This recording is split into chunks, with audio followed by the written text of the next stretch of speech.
All right, well, let's begin. My name is Paul Daoust. I'm managing director of a small consultancy, SCIO Asset Management, in Canada.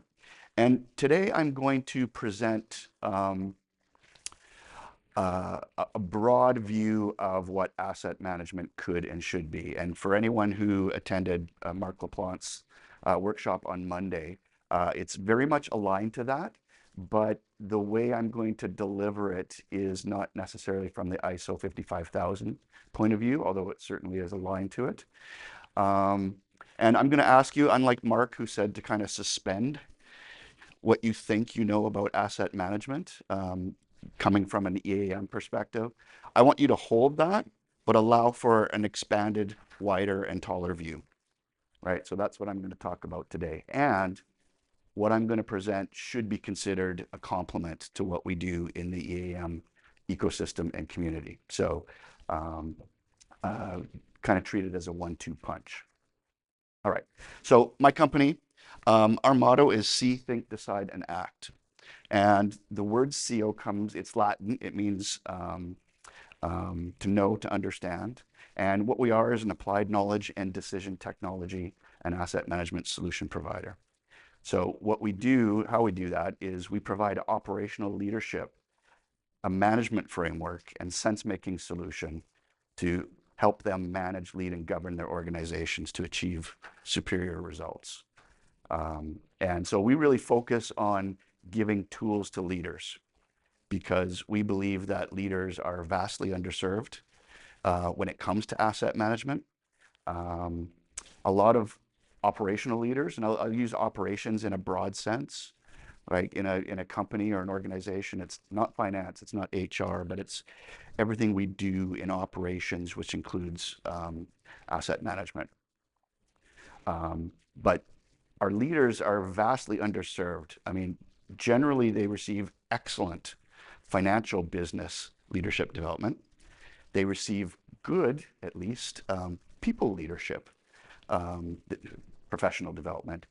But unfortunately, operational leaders don't necessarily have, and very often do not have, what I would say leadership development for what they're there for, which is operations and asset management, specifically the asset management side. So we're trying to fill that gap. Um, One of the things about asset management is there's an identity crisis still. It means different things to different people and organizations. So, we've been doing asset management activities forever, and that's the definition of asset management is the coordinated activities of the organization to create value from its assets. But it's only been recently that asset management through the ISO 55000 standard has been formalized into standards, of course, but also a profession. Like there's certifications, now global certifications to become asset management professionals. Um, but the point is that still, within organizations, when you say asset management, it means different things to different people. And as one of my friends often says, on one end of the spectrum, asset management might just mean fix my maintenance, right? So it's very much a maintenance issue. Um, in in others, the other end of that spectrum, or what I like to say, the other end of the stick, is more a holistic and strategic management system for managing assets. So I'm gonna say that phrase again, management system for managing assets. It's kind of weird, but I'm coming at asset management from a different angle than what we typically do in maintenance and reliability and what we do as EAM professionals. And what I've learned is that the activities of the organization, that's really what asset management is about. But there's really only two types. There's transactions. We got to get stuff done. There's tasks to be done, right? And that forms the bulk of what we do each and every day. And that's important, and there's value at stake for that. To do it well, to follow our business processes and whatnot. So it's very, very important. And EAMs are excellent at that. Now, but there's another type of trend or activity, and that's decisions. That's all the choices that we make. And I've come to believe through the school of hard knocks that in the big scheme of things, especially when you look at how management of our assets occurs from a operational leadership perspective, there's a lot more value at stake with the decisions and decision making. Okay, so what you're going to see here today, and I'm not going to get too specific, but EAMs are essential and they do a lot, right? And they totally deserve all the respect that they deserve, but they don't do everything that there is to do in the broad asset management arena. So what I'm going to present today is an idea, a use case for what I call an operational management system, but make no mistake, it's still asset management, but it's built for leaders, and it's for that strategic decision making across the organization, because even in our digital transformations, most of the solutions that have been presented and delivered, they're not built for and intended for leadership. And I believe that that's a key missing piece of our architecture. And that's what I'm trying to present here. And like I said earlier, it forms a powerful 1-2 punch to achieve operational excellence. Okay, primary functions of modern EAMs. I'm not going to go through this list, but maybe some EAMs maybe don't do all of these. There's maybe, like for example, asset performance management, there might be applications that sit beside it and they integrate, but certainly some of the information comes from the EAMs. The intent here is not exhaustive, but they do a lot. They do a lot to help the organization. But they intrinsically, by their nature, certainly historically, but they tend to be very transactional, which is, again, nothing wrong with that. Tend to be tactical. Now, strategic and tactical is a relative term, of course. What's strategic to someone may be tactical to a leader above, right, for example. But it's very process-oriented. That's where our business processes are. And very data-intensive. The approach I'm taking is more strategic and holistic and decision-centric. So it's not so much raw data management, it's the refinement of that data to information and specifically knowledge, right? Because that's what we use to make decisions, right? Now, this is kind of the wide view of asset management.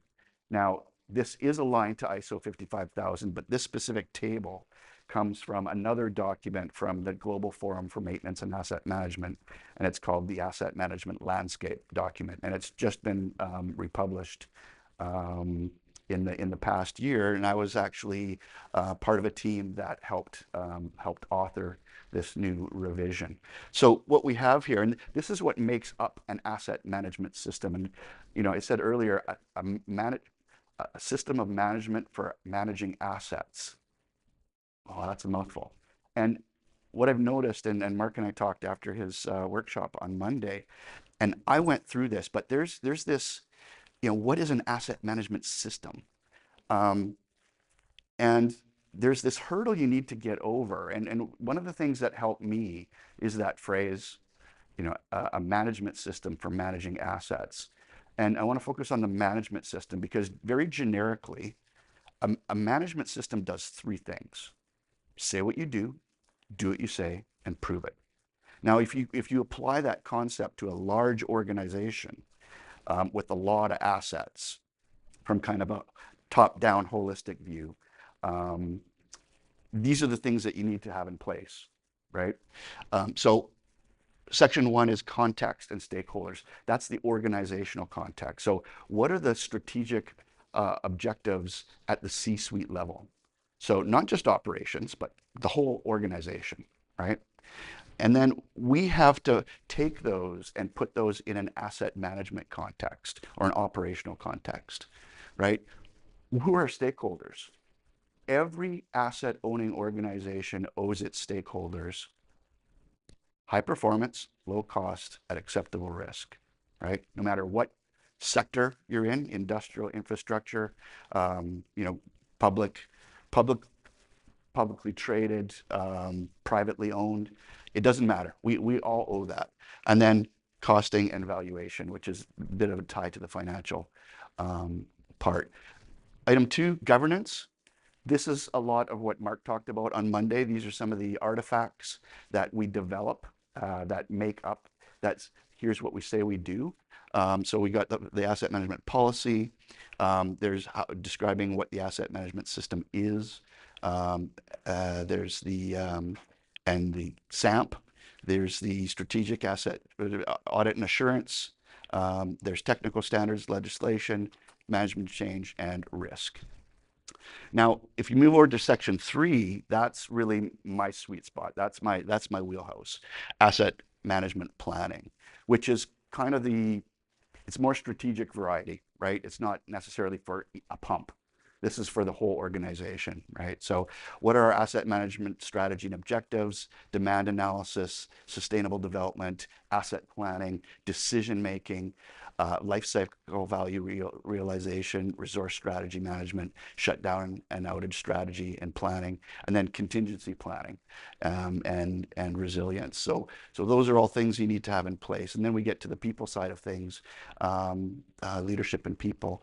And I'm not going to go through all those, but when you get over to 5 and 6, that's really where the EAM stuff, I think, starts to come in, where, a 6 is kind of the delivery, right? So, EAM support operations, maintenance, reliability to some extent.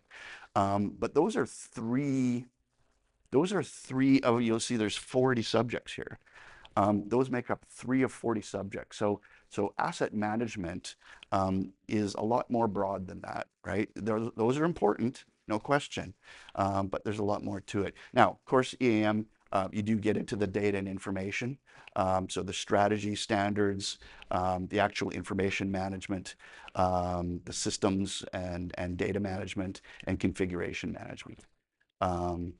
But you see on 6, you've got systems engineering, asset creation, acquisition, reliability, you've got operations, maintenance delivery, incident management response, and asset repurposing and disposal. So one of the things, of course, we do in asset management, we manage across the whole life cycle, right? From cradle to grave, right? So you have to look at that end of life side of things. And there are some elements of supply chain there. And of course, we're all here to deliver value. That's what asset management is about, value realization. So we got outcomes and impacts. We monitor not just our performance, but the asset management system and how well it's working.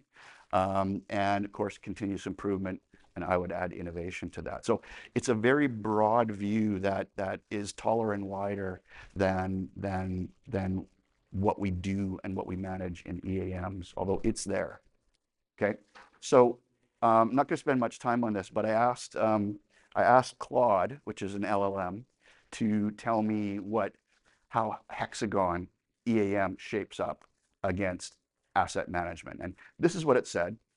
I'm not going to get to the whole thing, but basically it says the software should be viewed as an enabling tool within a broader asset management framework, not as the framework itself.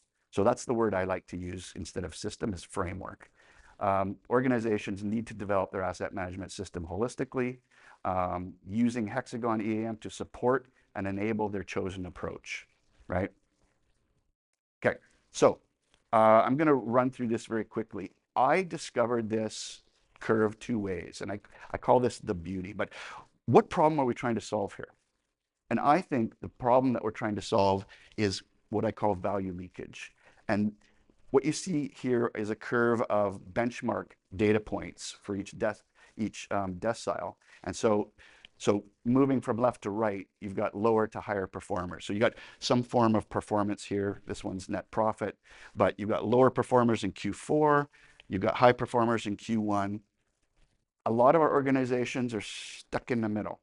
And there is a big amount of value at stake to go from the middle to the top. Now you'll notice that the top is kind of rising up. And I know there's this idea out there, it's actually a myth, of diminishing returns. That's not really the case, because the top performers, not only have they already bought into continuous improvement and innovation, but they are actually delivering value in a way. They're solving problems in their organization that frees up resources to not only give their stakeholders some of that value, but they can also reinvest in that next set of problems. And what that does is it creates compounding value delivery. That's what you want to get to, right? So the difference between where we could be in that top quartile, and where we are today, I demonstrated the middle. Um, Massive value at stake, and it's worth going after. So how much? I got this from some benchmarking marketing data, but increases in production, reduction in maintenance costs. But value isn't just financial. Yeah, sure, it's revenue from production or service. It's our costs, but there's safety performance, there's environmental performance, there's reputation. All of those things are value to the organization as a whole, and this can help deliver that. And as I said, what we want is we want high performance, low cost, and low risk. And there is a way. Within the context of an organization, there is actually an optimal way. These are all trade-offs, but there is a way to optimize that. And by doing that, you maximize the value that's delivered. Okay. Now, this is the leader's job to be done. And what I call it's a little bit pointy, but the ruthless reallocation of finite resources to higher value activities to do more with less. So our organizations, if you look at them a certain way, we have a mixed bag of quality of practices and what we do, right? And it's our job to have conversations about what's delivering higher value, do more of that, and do less of the lower value stuff. And that's what this approach is all about. Now, Mark and Rachel had put together a value chain model, a pyramid. This is a different view, but it aligns to that very well. And of course, we got our classic people, process, and technology, right? And those are our resources. Those are our inputs, financial as well, right? But that's what we use, and we apply that to how we manage our assets for that cost, performance, and risk management. And what we get out at the end of the day is value, right? But there's something missing from this. Well, one thing first, the assets that we're managing. That's the unique feature. Like any financial services company, any company has the people, process, and technology. But what's unique about asset owning organizations is they have the assets, and everything we do has to be filtered through the assets because that's what produces, and that's what we spend a good chunk of the money on, right? But the coal face, that's where value is won and lost. And I think that happens at the assets. So the other way to think about that is all the stuff that we're spending time and energy and money and investments, and that's not hopefully directly affecting the assets and their cost, risk, and performance. That's not at the coal face. And I think we're doing too many activities away from the coal face, and that's something that we need to look at. But the thing that's missing is decision making. And what I've learned is that that's the crux of the matter, because as I said, with the job to be done for leaders, it's our choices on what activities to undertake and not undertake that determines what we do and how well we do it, right? Maybe not how well we do it, that's an efficiency thing, but what we do. And there's massive value at stake on those choices. When we look at our standards, our business processes, our procedures, there's a lot of tasks in there, right? There might be a few minor decisions, but the big decisions that we make, they aren't really there. So what we've done is codify what are the important decisions in those 40 subjects of asset management. And how can we make sure that we can set the organization up to make the best decision possible for each of those decision types? Because guess what? There's a finite number of them. How can we allow the organization to make more better decisions? And that's what we're about here, right? So I don't know who to attribute this quote to. I saw it at a presentation. The success of an organization is nothing but the sum of all its decisions. That's one way to look at it, right? Because again, it's the decisions that force us to, here's what we're going to do, whether it's the development of a process, right, or what have you, right? So it's very important, and a lot of our decision making is very opaque, right? We're doing lots of activities, but if you ask yourself, where's the decision where we actually chose to do that versus something else? A lot of times it's not apparent, right? It's just And decisions get made, but we very often don't track how they get made. So as an example of the leverage, this is what a slide I borrow from Conscious Asset, and here we've got efficiency on the y-axis and effectiveness on the bottom. This was presented in a maintenance context, which works, but I think it has broader applications than that, right? So are you doing, if you look at the top, are we doing the wrong things the right way? Yeah, we could be. Or on the bottom on the right, doing the right things the wrong way, right? There's a little bit of that in an organization. What you really want to do is the right things the right way. So you need both at the end of the day, but I believe the value at stake is much higher for the effectiveness than the efficiency, right? The efficiency is the how. So anyway, that's just an example of the difference between efficiency and effectiveness within an organization. You need both, but one's got more value to the organization. So one of the things that we need to recognize is that everybody's got a perspective on their own organization's asset management. But what I want to feature here is two different perspectives, right? So I asked you to take a wider view and hold different perspectives. Now, on the top, we've got operational leadership, and that's operational leadership's management perspective. So they might see one plant or a group of plants as one profit and loss center, right? And that's a valid perspective, right? A lot of our practitioners in maintenance and reliability, and a lot of what we do in EAM, we're managing hundreds, thousands, tens of thousands of individual assets. And we know they kind of all roll up. And the leaders know that we're managing all of these individual assets. But there's kind of a chasm between these two valid but differing perspectives, right? And so what we're trying to do is bridge that gap. And so I call this, the island of resolution, because creating this common ground is a way for leadership and the practitioners to come together and talk about their assets performance, the cost performance and risk against expectations and capabilities. And that's the conversations we should be having, right? In order to optimize and maximize value delivery. But without this middle ground, it makes it very difficult to communicate. We nod that we're all aligned, but, the people working, on the shop floor, that are day to day with the assets, if I ask them, is there things you'd like to be doing that for whatever reason, senior leadership or whatever, and constraints that you might have that you're not being able to do what you need to do? Yeah, all the time, right? And leaders are like, would you like to be getting more out of your assets than what's being delivered today? Yeah, sure. But how do you do that? And how do you even hold those conversations? Well, this helps you do that, right? This island of resolution. And basically the concept here is, I'll just take one plant as an example. If you break your plant down into different asset systems, say, from a functional perspective, there's other ways to do it, and do it in such a way that you cover over 80% of your total cost, right?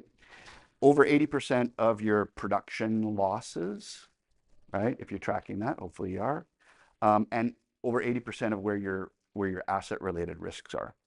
So it doesn't have to be the whole plant, because using Pareto's law, rule of 20/80, but if you select those systems that kind of cover that, and maybe there's a couple dozen, 2 or 3 dozen, too few and there's not enough granularity, too many and it's unmanageable. So there is kind of a sweet spot. But if you hold those conversations about what do we need out of this asset, right, in terms of performance, at what cost, at what risk, right, you can resolve those in ways that would, for example, get you to say, hey, this system, we need to use the asset performance software to develop new maintenance strategies. So using RCM or FMEA, right? So there's all sorts of kinds of choices and decisions that can fall out of this. And it's the writing's small, but you can see, system one, system two, but AMP, that's the asset management plan. That's an outcome of this exercise, right? And it's not something that's prepared separately. It's prepared as you're doing this, right? And you prepare it once initially. You work that strategy, that plan. As new information becomes available, you update it. You make sure you update it once a year, probably. Hopefully, preferably before business planning, right? So that you got fresh input. But the beauty of this is it allows that to all roll up. So, and matching your expectations versus your capabilities. Looking for opportunities to if there's gaps between expectations and capabilities, close them. Or if you can't close them, then that's a risk that you carry forward, put on your risk register, right? The other thing is you can always look for opportunities to improve, right? We've got good performance, it's meeting what we need, but we see some opportunities here, right? So it allows some freedom at a level that both the operations leadership can come down to and have an intelligent conversation and still hold their perspective. And the practitioners can come up to and have an intelligent conversation that helps them get their things done, holding their own perspective. So that's a top-down meets bottom-up approach that I promote. Now we're getting into the solution side of things. The solution has two parts. One is kind of the application, and that's what I'm showing in this slide. The second one I'll get to in a moment, but quickly here, I've applied the See, Think, Decide, Act piece. So, and this doesn't show all of those 40 subjects of an asset management system, but it does provide the framework and what I'll show kind of a critical mass of what's truly important to kind of get it going. This is kind of what I call my starter kit. So I'll start over on the right on the C. That's the performance dashboard, right? And it's a dashboard unlike I've seen before. I call it a value network map.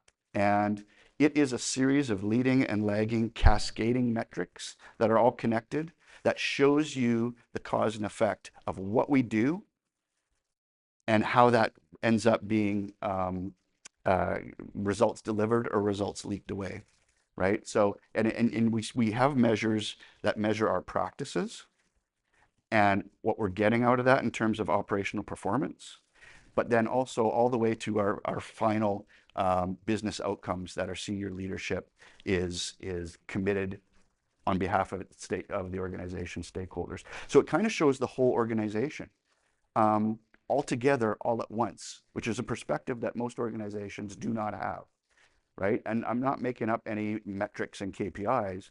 We have these already, right? Largely. In fact, for even just in maintenance and reliability, SMRP's best practices standard has over 60 metrics just in maintenance, right? So, but how you assemble those is quite interesting in the cause and effect chain. But having that will allow the whole organization, not just the leaders, to see what's affecting what and where we're delivering and where we're leaking value. So it answers two questions. Are we doing what we said we'd do? And are we getting the results we desire, right? On the think side, what I've got is what I call key operational practices. And all of these are very decision intensive.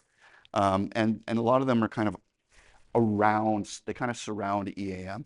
So we've got strategy deployment, we've got risk management, and then I do get into the reliability a little bit. So asset condition management, asset performance management, and asset investment planning. And each of these, again, this is designed for leadership. So it's not the functional hows, it's what leadership needs to manage the entire organization. So for example, asset performance management, you may or may not have an APM application like hexagons, right? But what I would say is generally APMs are built for the reliability folks and the practitioners. What I want to come out of that is here's what the leadership needs to see from that APM suite, right? To help see if it's bubbling up and rolling up to what we need to achieve as an organization. So these are kind of frameworks, and all of these are underpinned by what I call a decision intelligence framework, which is a simple practice on how to make decisions, right? Because like I said, a lot of our decision making, the actual decision and how it's made, is very opaque and sometimes doesn't even exist. Decisions get made, but are we always making the right decision, right? How good was that decision, right? So this helps frame that. I'm not going to get into the details of that. That's the decide. And finally, we've got the act, which is the governance. So that's the management review, including performance. That's audit and assurance. That's that continuous improvement and innovation piece. So all of this works together as an asset management system application. So I call it the operational asset management system. And I probably should have said this at the start. You know, we know EAM is a solution, right? It's an application. But when asset management professionals, they talk about asset management system, they say it's not an application, because usually they're trying to differentiate it from an EAM, right?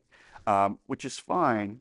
But the problem I have with my colleagues is what they would prefer to do in developing an asset management system is a series of policy, strategy, objectives, and plans, documents. Now, there's nothing wrong with those artifacts, but what I've learned is that just putting something on a document or piece of paper doesn't operationalize it, right? It might set expectations, and it does, but what I'm trying to do here is actually operationalize all that stuff that we saw in those 40 subjects in a way that's useful for management, for leadership as an application. So that's what this is about. And the look and feel of it, this just kind of shows some of the major elements conceptually. The look and feel of it, I don't really care, right? As long as it's got the pieces in there, we can make it look and feel however the organization wants and however the leadership wants to see it. Not too fussed about. So this is the second part of what we offer. It's not the application, it's the smarts behind it or underneath it. So I've got the proverbial iceberg thing here. So what I just showed you on the application front is basically everything that is above the waterline, right? And specifically the contours of the top, that's that value network map, right? Because that's how we're going to map the performance. Everything underneath that, that's all the things that we do to manage. Not just, we've got a bunch of different. I'll use the word objects here. We've got a bunch of different things, assets. We've got people. We've got technology, which includes applications, includes our data and data management. We've got our metrics. We've got our plans. We've got our practices. We've got our governance. So this is just a few things, and each of these kind of has their own taxonomy. And when you put it all together, it's called an ontology. And they all work together. They're all connected. That's the thing, right? So you can see decisions is put right in the middle, and that's not by accident, because I think that's key to success, particularly from leadership perspective. But what we're trying to do here with what I call this sense-making machine is allow leadership and practitioners to really see what's going on in the organization. And this lends itself very well to the presentation, the keynote that we saw today. Hopefully, maybe you'll see that. So we've got this OMS, this model-based complex system application. I call it a complex system because our operations are complex, and it is a complex adaptive system. And, through the years, we've tried to break things into smaller bite-sized pieces that we can manage. But one of the things I've learned about asset management is, no, it's complex, and there's no getting around it. So why not embrace the complexity and try to understand and make sense of the complexity? So that's why I include the word complex there. We've also got deep asset management domain experience and really elicit expert knowledge. So we put very, very smart people like Mark, lock him in a room for a week or two and pick his brain in a very structured way and elicit that knowledge and that information. Not just Mark, but a whole host of bright folks who understand asset management and the broad aspects of how everything kind of fits together, if you know what I mean. And then what we do is we apply that elicited expert knowledge in a very specific way using a knowledge graph. Anybody heard of a knowledge graph? So when sorry, I forgot his name last presentation. When Julio was talking about the structured relationships in the AI, how the AI knows what's kind of next to it. This is a slightly different form of that. And I won't get into the details, but it's incredibly powerful because it's a way of managing data that adds that context that Julio was talking about. So you've got a subject and you've got an object and you've got a relationship. A relationship. So it's kind of a two nouns and a verb, if you will. And that can really take your data and your information and knowledge and help you understand how it all fits together. So it's very much complementary to the AI stuff. And you'll notice I used agentic AI, but I didn't use RAG. I did not use RAG. I used knowledge augmented generation, which is slightly different flavor. Look, the whole AI landscape, as we heard, is still sorting itself out. But for the first time, I see the stuff, the AI side, where I can actually make a use case out of it to kind of bring this concept to reality just in the last couple months. And so really excited about that. But you add all these things up, the application, the asset management domain expertise, the knowledge graph, which is the structure, and this AI piece. And what you get is quantitative feedback to foresight to give leaders that agency to help them manage, lead, and govern their organizations. And that's the thing that leaders don't have enough of is feedback and foresight. Right? So feedback and foresight, right?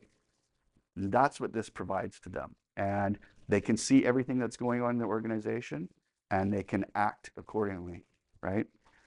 They can see where improvements need to be made and it all fits together. So that's kind of the second piece of it, and that's everything underneath the application, right? The sense-making machine. So this term sine qua non means without which nothing, another Latin term. Apparently I like Latin. Look, I'm not suggesting at all for a moment that what I've pitched here stands on its own. Does not. But I also see that the reasons why many organizations can't break free from those mediocre performance that they might have to a higher, quartile of performance is because, leaders don't have this tool set. They just don't have it today. And it's missing from our solution architectures in our organizations. And I went through Hexagon's applications in what's the asset intelligence? What's your business unit? Your company?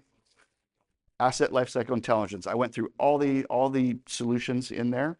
I didn't see my solution, right? So I think there's an opportunity to add something for leaders that can really complement the other stuff that we have in place today, right? The EAM, the APMs, even AIP, asset investment planning, right? And the way I'm designing this, it's very much under development. So in the run, crawl, walk, run, fly, we're very much in the crawl space here, which is fine. But I do think that leaders need some tools. So I'm not going to go through all of this for time's sake, but I think I've said most of this. The other thing I'll say about the that curve that I showed is, and this is also what I learned from operational performance benchmarking, is it's not like we need additional resources typically. The answer, the business case support is in that value leakage because we're spending more than we need to, perhaps. We're not getting as much production as we'd like. So if we can just start creating value, that's what's feeding any new any new initiatives that we want to take on. We don't. This does not have to be done with a massive project and a massive investment, right? It's a simple framework, and I've tried to design it in such a way that it actually doesn't even add a lot of administrative burden. Some can't get away from that. So, I said how my colleagues, my asset management professionals, have been delivering or offering and delivering asset management, particularly as documents. It hasn't been perceived as the solution to operational leaders' problems. So for years, I tried to put myself in those operational leaders' seats and said, look, because I'd already learned kind of the asset management good and best practices over the course of my career. And I said, look, if I was a senior operational leader and I wanted to have a management system that would help me, what would it look like? And guess what? It's based on asset management, right? But this is kind of the approach that I would take. And again, it's something that they don't have today. The other thing is the way it would work is, especially with the stuff underneath the water surface, we don't need all the perfect data. In fact, all the perfect data is not the objective. And I'm a bit frustrated by some of our our digital transformations. This get all the data, make it perfect, then anything is possible approach is, it's a field of dreams, right? Build it and they will come, right? I take a different approach. I say, what are the results we want? What are the important decisions to be made? And how do we make each decision possible? I apply at every opportunity. And yes, we're going to use knowledge, information, and results. So you can see the third last one. There's this acronym called DICDAR, and I've got a whole presentation on that. But data, information, knowledge, decision, action, result. A lot of our organizations are taking a data to information, which is data and analytics first approach. That's fine. I'm of the opinion, let's stand on the important decisions to be made. Let's figure out what knowledge needs to support that decision to make a quality decision, what analytics and information supports that knowledge, and what data ultimately supports the information analytics, right? And if you look at it that way, suddenly all the data is not important. Not important. Some of it is, a subset of it is, but you can only see which data serves important decisions by looking at it backwards, right? And if you start all the way from R, a marketing person I was working with, I was explaining this concept to her. And at the end of it, she said, so don't be a dickdar, be a rad kid. Like basically work it backwards, right? And like, yeah, I guess that's kind of funny. So I've used that. Not even mine. I should have thought of that. But last, just to finish up here, what I've described today, it's a different perspective on asset management. It's that holistic view of all the 40 subjects that aligns with ISO 55000. It is geared for operational leadership, but what's important is it complements what a lot of our organizations have today surrounding the EAM or beside it. And so I very much view it as an and proposition. So if the organization truly wants to aspire to operational excellence results, there's something missing. And I believe this is it. So time is right. Let's give leaders the tool set they deserve. So that's it for my presentation. Thank you. Any questions?